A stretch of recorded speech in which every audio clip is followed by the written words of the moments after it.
तुम नादरीन, आप YouTube channel देख रहे हैं। मैं इमरान खान हूँ। नादरीन, कोई बहुत बड़ी खबरें नहीं हैं, लेकिन मुख्तसर वीलॉग में कुछ चीज़ें मैं आपके सामने रखता हूँ। एक तो पाकिस्तान का यौम आज़ादी था। आप सबको यौम आज़ादी एक मरतबा फिर मुबारक हो।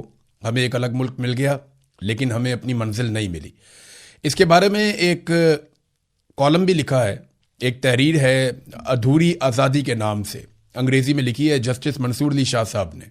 ये वो जज हैं जिन्होंने कुछ अर्सा पहले रिज़ाइन कर दिया था इस वजह से कि इन्हें चीफ जस्टिस ऑफ पाकिस्तान नहीं बनाया गया और अदालत को ठीक तरीके से नहीं चलाया जा रहा था, अदलिया पे कब्जा किया जा रहा था। चलें इनके आर्टिकल पे बाद में जाते हैं। आज़ादी से लेकर अब तक पाकिस्तान में एक भी वज़ीर आज़म अपनी मुद्दत पूरी नहीं कर पाया।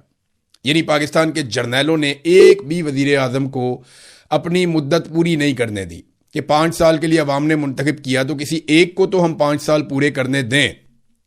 तो आज तक अवाम के मुंतखब किए हुए किसी एक भी वज़ीर आज़म को पाकिस्तान के जर्नैलों ने 5 साल मुकम्मल नहीं करने दिए। जबकि खुद इन्होंने क्या किया, बार बार डिक्टेटर्स आए, 4 मरतबा तो डायरेक्ट आके मार्शल लॉ लगा दिया। उसके बाद कई मरतबा इजाफी इकदाम करते रहे, बार बार एक्सटेंशंस लेते रहे। तो खुद 3 साल के लिए आने वाले जर्नैल यहां पे 10-10 साल तक के लिए मुसल्लत रहे, और एक मरतबा नहीं कई मरतबा मुसल्लत रहे। यही काम जो है मुशर्रफ ने किया, याया ने किया, यही काम जो है वो अयूब खान ने किया, यही काम जो है ज़ियाउल हक ने किया, यही काम जो है वो जनरल कियानी ने किया, वो भी एक्सटेंशन ले रहा था। यही काम जनरल बाजवा ने किया, वो भी एक्सटेंशन ले रहा था। यही काम जो है वो जनरल आसिम मुनीर ने भी किया। तो ये अपनी मुद्दत को हमेशा बढ़ा देते हैं और पाकिस्तान की मुंतखब हुकूमतों को हमेशा गिरा देते हैं। इसलिए पाकिस्तान अपनी मंजिल तक नहीं पहुंच सका। पाकिस्तान वहीं खड़ा है जहां खड़ा था, आगे नहीं जा पाया। हमने डिक्टेटरों के तलवे चाटने वाले दानिश्वर पैदा किए पाकिस्तान में। जब भी कोई डिक्टेटर आया तो दानिश्वरों ने जाकर उसको कहा, जनाब आप तो कौम का मसीहा हैं, आप ही कौम को आगे लेकर जाए। आज ये आसिम मुनीर के जिस तरह जूते पॉलिश कर रहे हैं, सारे के सारे मिलकर तलवे चाट रहे हैं, कल आसिम मुनीर का नाम लेने वाला कोई नहीं होगा। ज़ियाउल हक की औलाद से पूछे ना कि ज़ियाउल हक के जितने लोग तलवे चाटने आते थे वो कहां गए। आज ज़ियाउल हक की औलाद को भी नहीं मिलते, बात भी नहीं करते। उनमें से कोई भी नहीं है जो ज़ियाउल हक के मरने के बाद फातेह ख्वानी के लिए भी उसकी कब्र पे गया हो। तो यही कुछ आसिम मुनीर के साथ भी होगा। डिक्टेटर आते हैं, चले जाते हैं, लेकिन कौम का बहुत बड़ा नुकसान कर जाते हैं। हमने टाउटों की फैक्ट्रियां लगाई पाकिस्तान में, इतने टाउट्स पैदा किए कि अब हर इदारे के अंदर बेशुमार टाउट्स बैठे हुए हैं। यहां पे कब्जा करने वाले हर शख्स को अच्छे खासे गुलाम मिल गए। हमें गुलामी की ऐसा लगता है आदत पड़ी हुई है। अंग्रेजों से हमने एक अलग मुल्क, एक अलग खित्ता तो ले लिया, लेकिन उस खित्ते को पूरी तरह से आजाद नहीं कर पाए। और इसीलिए आज एक वो आर्टिकल भी है जस्टिस मंसूर अली शाह साहब का, अधूरी आजादी। लिखते क्या है मैं आपको बताता हूं। मंसूर अली शाह साहब ने लिखा कि अगर हम ऐसे जज चाहते हैं जो किसी नाइंसाफी पर मबनी हुक्मनामे पर दस्तखत करने से इनकार करें, तो हमें उन्हें बेंच तक पहुंचने से बहुत पहले तैयार करना होगा। ऐसे तलबा की सूरत में जिन्हें सिर्फ कानून की बारीकियां ही ना सिखाई जाएं, बल्कि यह पुख्ता शऊर भी दिया जाए कि आइन का मकसद क्या है। पुख्ता नजरिया रखने वाला तालिब इल्म एक दयानतदार वकील बनता है। दयानतदार वकील एक बेखौफ बार रहनुमा और बेखौफ बार रहनुमा जज बनता है, जो नाइंसाफी के सामने नहीं कहने की जुर्रत रखता है। अगर हम एक नस्ल को यह यकीन और अज़म दे दें तो कोई आइनी तरमीम इसे उनसे छीन नहीं सकती, क्योंकि पुख्ता नजरियात में तरमीम नहीं की जा सकती। एक और बात जो उन्होंने की, पाकिस्तान का ख्वाब एक शायर ने देखा था और इसे एक वकील ने दलील के जरिए हकीकत का रूप दिया था। इकबाल का यकीन और जिन्हा का मुकदमा। कहीं ना कहीं हमने वकील तो याद रखा, मगर शायर को हमने भुला दिया। जो रूह थी पाकिस्तान बनाने के पीछे, उसको हम भूल गए। और यूं हमारे पास दलाइल तो रह गए, मगर वो पुख्ता नजरियात न रहे जो कौमों को रास्ता दिखाते हैं। इस यौम आज़ादी पर हमें चाहिए कि शायर को दोबारा अपने स्कूलों, अपनी अदालतों और अपने तसव्वुर में वापस लाएं कि एक तालीम याफ्ता शहरी अपने वतन का क्या हक अदा करता है। फैज ने जिस सुबह का ख्वाब देखा था, उसकी पेशानी आज भी दागदार है। उन्होंने हमें चलते रहने का पैगाम दिया था, चले चलो, क्योंकि वो हकीकी सुबह अभी तलू नहीं हुई। ये जनाब इन्होंने एक आर्टिकल लिखा और भी बहुत सारी चीजें, इसमें मैंने आपको मेन चीजें एक दो पढ़ के सुनाई हैं। जस्टिस मंसूर अली शाह साहब जो है ना, उन्होंने उसूलों के मुताबिक अपनी जिंदगी गुजारने की कोशिश की, लेकिन यहां पे सभी कंप्रोमाइज होते हैं। और मैं ज्यादा कुछ नहीं कहूंगा, इनके पास भी मौका आया था हक और इंसाफ के साथ खड़े होने का, लेकिन जज साहब ने ताकत के साथ खड़ा होना पसंद नहीं किया। लड़ाई के बाद जो मुक्का आपको याद आए उसे अपने मुंह पर मार लेना चाहिए। आज जज साहब तारीख की दुरुस्त सिमत में खड़े हैं, लेकिन उन्हें देखना पड़ेगा कि माजी में वो तमाम मौकों पर ठीक सिमत में ही खड़े थे या कहीं पे कंप्रोमाइज हो रहे थे। ये जो छोटे छोटे कंप्रोमाइज होते हैं ना, ये एक दिन पूरी कौम को भुगतने पड़ते हैं। जब इलेक्शन का ऐलान किया गया था और आईनी तकाजा भी था कि इलेक्शन करवाया जाए, तब यही जज साहब थे और दीगर कुछ जजेस थे जिन्होंने थोड़ा सा कंप्रोमाइज किया और पाकिस्तान ने उसकी बहुत बड़ी कीमत चुकाई है और हम अभी तक उसकी कीमत चुका रहे हैं। हमारे यहाँ पे मैंने दानिश्वरों की बात की ना, बहुत सारे दानिश्वर भी हमें मैसर रहे। ये सुहेल वड़ाइच का एक माजी का कॉलम है, जब नवाज शरीफ जेल में था। नवाज शरीफ जेल में था और मिलिट्री एस्टेब्लिशमेंट नवाज शरीफ के साथ डील कर रही थी। उस वक्त सुहेल वड़ाइच ने, और सबको पता था डील हो रही है, मैं भी जानता था, आप भी जानते थे, सब जानते थे डील हो रही है। मेरे जैसा एक आम सा जर्नलिस्ट जो है वो ये खबर 5 महीने पहले दे चुका था कि डील हो रही है, बातचीत तय पा रही है, कुछ अरसे में नवाज शरीफ को निकाला जाएगा, अस्पताल ले जाया जाएगा और वहां से उन्हें बरतानिया पहुंचा दिया जाएगा। ये खबर हमें मिल गई थी, तो मैंने ये खबर दे दी थी। तो सुहेल वड़ाइच को क्या लगता है, आपको नहीं पता होगा। अब देखिए उस दौर का कॉलम चेक करें, माहौल बनाने के लिए नवाज शरीफ के लिए, अगर वो मर गया तो, यानी आप अंदाजा करें, इमरान खान को लोगों ने 3 साल से देखा नहीं है, इमरान खान की लोगों ने आवाज नहीं सुनी, उसकी एक आंख जो है उसकी बिनाई खत्म होने की बात की जा रही है और यह हुकूमत खुद कर रही है। इमरान खान को कैदे तन्हाई में डाला हुआ है, उसके ब्लड प्रेशर के मामला बताए जा रहे हैं और उसकी जान को शदीद खतरा है। इमरान खान ये कह भी चुका, उसकी फैमिली भी कह रही है, पूरी दुनिया से आवाजें आ रही हैं, लेकिन हमारा दानिश्वर नहीं लिखेगा। वो नवाज शरीफ के बारे में लिखता है जो रोजाना बैठ के वहां पे दर्जनों लोगों के साथ मुलाकात करता था, जिसपे ये साहब भी होते थे। 14-14, 15-15 सहाफियों से एक साथ नवाज शरीफ एक लंबी टेबल लगा के दोनों तरफ इनको बैठा के बैठ के बातें करता था। इन्हें वहां खिलाया पिलाया भी जाता था, इनके साथ लंबी मुलाकातें भी की जाती थी। तो अब जनाब वड़ाइच साहब लिखते हैं कि अगर वो मर गया तो, ये नवाज शरीफ के लिए फरमा रहे हैं जब वो कैद में था। उन्होंने कहा जी कि इन हालात में उसने जेल के अंदर मुदाफियाना मुजामत शुरू कर रखी है। वो हरफे शिकायत जबान पर नहीं लाता, बीमारियों का इलाज करवाने को तैयार नहीं, अस्पताल शिफ्ट होने को तैयार नहीं, वो हुकूमत की मर्जी की डील करने को भी तैयार नहीं। वो हमेशा से जिद्दी था, अब भी जिद्दी है। वो खामोश तो हो गया है मगर मौकिफ बदलने को तैयार नहीं। वो जारहियत नहीं कर रहा मगर वो सरेंडर करने को भी तैयार नहीं है। वो ताहाल जीत नहीं सका मगर वो शिकस्त तस्लीम करने को भी तैयार नहीं है।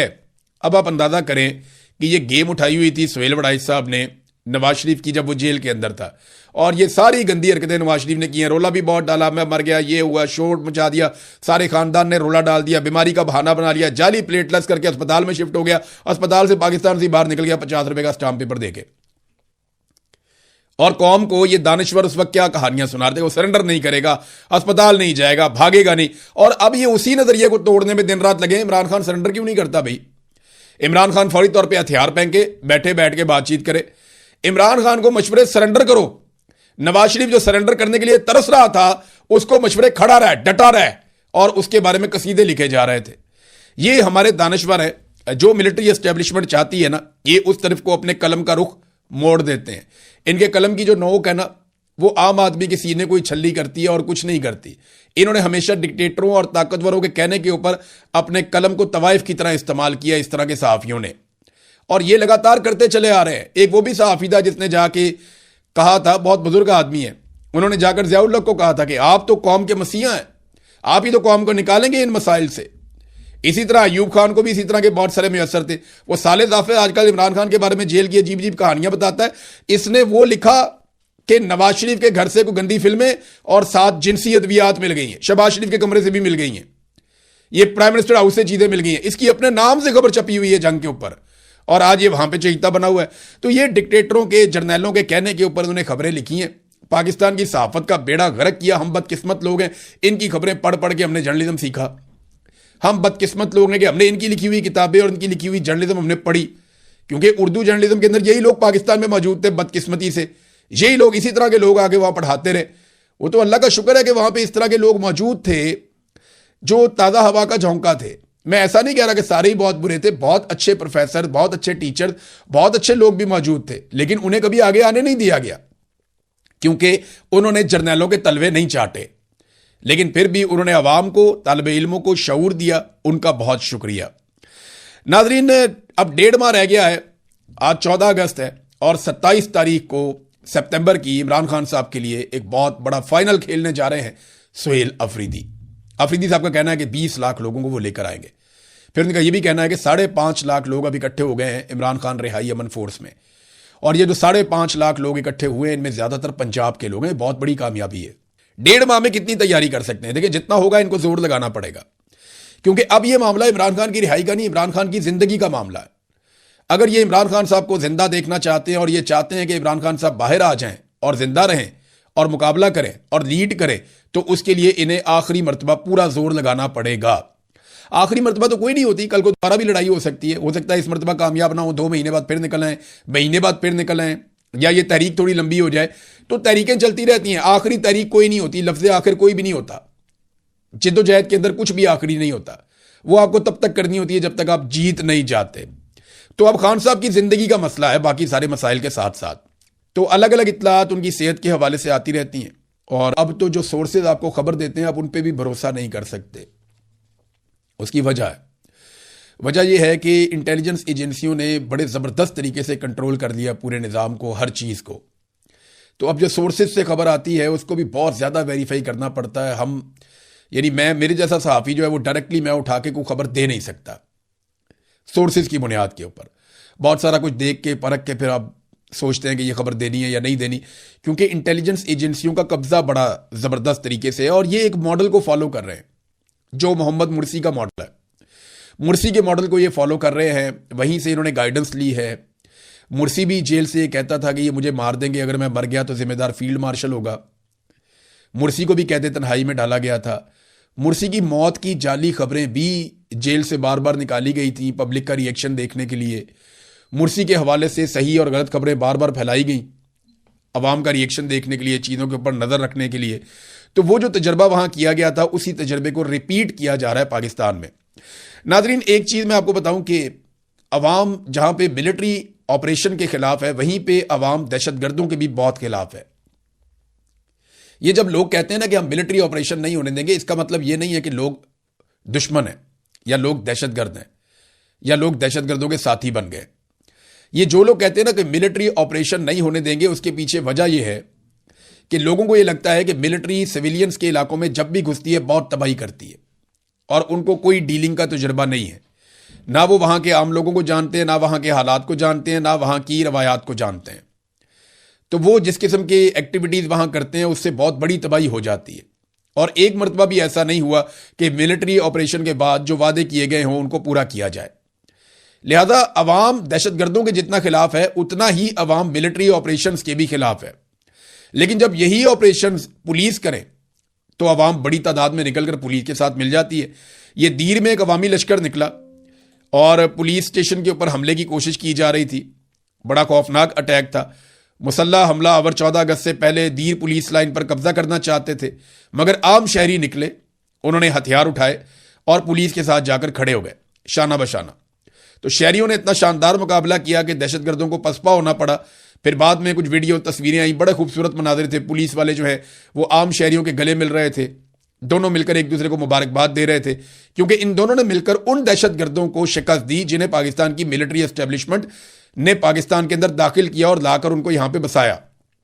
जनरल बाजवा, जनरल नदीम अंजुम, जिन दहशतगर्दों को अपनी सियासी जमातों के साथ मिलकर पाकिस्तान में लेकर आए थे, उन दहशतगर्दों को अवाम ने और पुलिस ने मिलकर कल के दिन में खुदेड़ा है और उसके बाद वो जश्न मना रहे थे।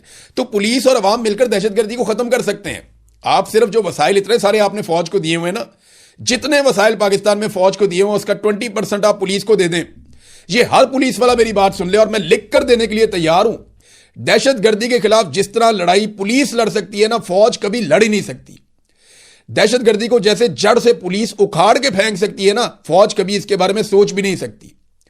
और दहशतगर्दी की लड़ाई में पुलिस और अवाम जैसे मिलकर आगे बढ़ सकते हैं ना, फौज को यह सहूलत कभी मिलेगी ही नहीं।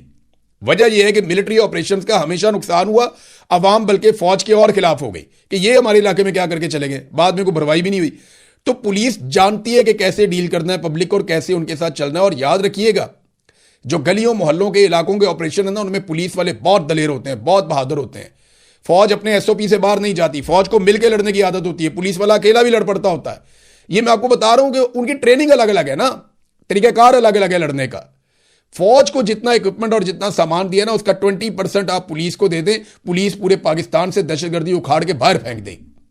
ये मैं गारंटी कर रहा हूं आपको, और मैं लिख के देने को तैयार हूं। ये अगर पाकिस्तान से 1 साल के अंदर अंदर दहशतगर्दी का खात्मा ना हो जाए तो आप जो मर्जी कहिएगा, सिर्फ पुलिस को आप फ्री हैंड दें, पुलिस को आप इख्तियारात दें और पुलिस को आप वसाइल मुहैया करें, और फिर आप देखें पुलिस करती क्या है। और अवाम भी पुलिस के साथ खड़ी हो जाएगी, ये मैं अच्छी तरह जानता हूं। चाहे बलूचिस्तान हो, चाहे खैबर पख्तूनख्वा हो, चाहे पंजाब हो, चाहे सिंध हो, कहीं पे भी हो, हर जगह पे पुलिस अवाम इकट्ठे खड़े हो जाएंगे, क्योंकि पुलिस पे लोग भरोसा करेंगे दहशतगर्दों के खिलाफ लड़ाई में। फौज वाला जो है ना, वो मॉडल बार बार फेल हुआ, वो दोबारा नहीं करना चाहिए। नाज़रीन, हुकूमत ने अपने